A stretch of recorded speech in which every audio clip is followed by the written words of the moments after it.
L'IMAG, c'est la continuité de MMI. C'est ce qu'on entend beaucoup dire sur les gens qui vont à l'IMAG. C'est une école d'ingénieurs de l'image et il y a beaucoup plus de maths et de physique qu'en MMI, donc ça ressemble pas tout à fait. Ça reste un diplôme d'ingénieur et il faut aller le chercher. Pour être accepté à l'IMAG, il faut un bac+2 et les MMI font partie de ceux qui sont le plus acceptés quand même en école d'ingénieur de l'image. Mais il faut avoir un plan B pour l'IMAG, que c'est une formation très demandée et très peu son prix. Il faut être dans les premiers de MMI, ce qui est pas si facile.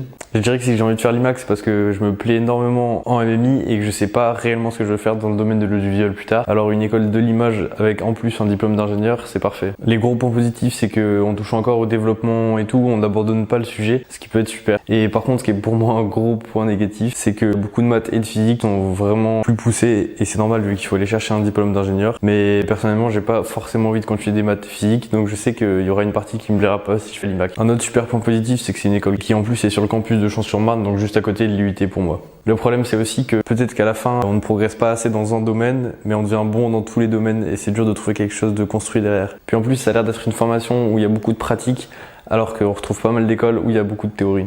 En tout cas, ça délivre un diplôme d'ingénieur bac+5 et ça, c'est quand même super intéressant. Mais est-ce que j'ai vraiment besoin d'un diplôme d'ingénieur ?